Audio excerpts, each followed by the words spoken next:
the ship, 150 attended schooling, going to one of the 3 locations near the center of the ship.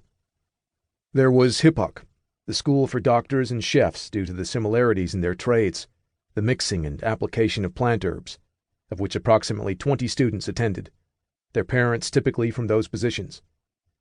Next was Empri, where students were taught to read their futures as the historians, leaders, and other educated members of the ship, and admissions set for a maximum of 10 total seats. For the rest of us, 130 in all, there was Verte, the school for gardeners, porters, and the occasional chief guard or assistant. I still remember the year before my first day, when my father held my hand and whispered bedtime stories to me.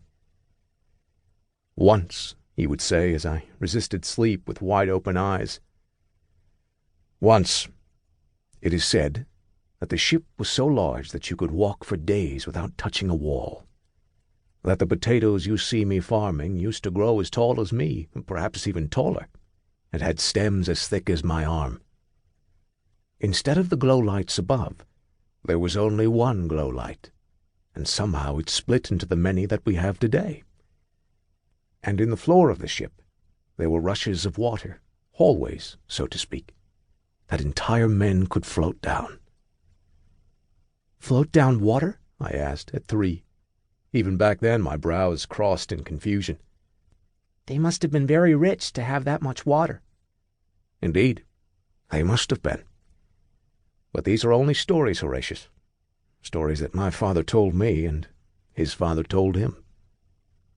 "But where from?" I asked. "Where did the stories come from?" "The historians, of course," my father answered. "They have all sorts of stories, some so ridiculous it makes me think that they are crazy, not full of common sense like ourselves." "The historians," I had repeated, the cogs in my young mind spinning. "I want more stories, Papa. I want to be a historian." A frown creased my father's face, and he sighed. "Well, Horatius, I don't know." "But I do," I protested, and regret crossed his face. "Look, Horatius," he said, "we gardeners, we keep the ship alive. Without us there would be no food. There would be no one to carry water. Everyone would starve and thirst.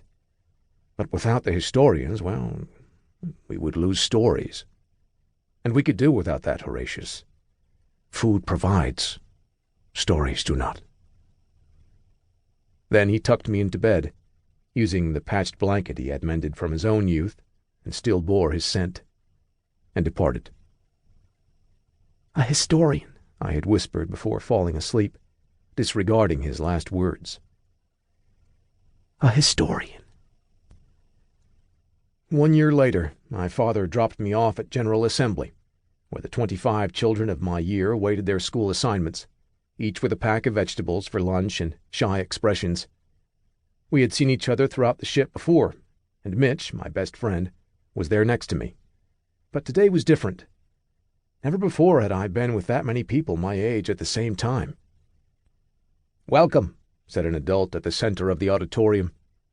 High above him was a single large glow light, surrounded by 8 other lights that had appeared to have gone out, or perhaps were never installed, but were rather painted over with various colors. I remember being impressed with one that was swirls of green, white, and blue, and had situated myself underneath it.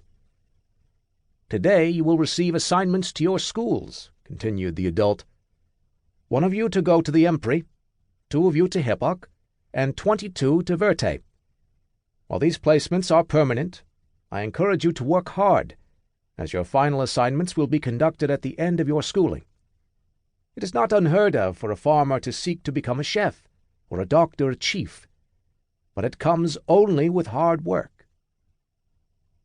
I remember nodding and waiting, my arms crossed over my chest. I was ready to learn stories, and I was ready to learn letters. I knew I could do both.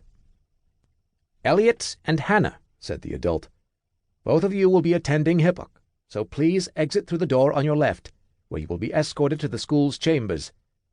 As for Empri," he said, scanning the crowd, his eyes landing on me as I burst into a smile,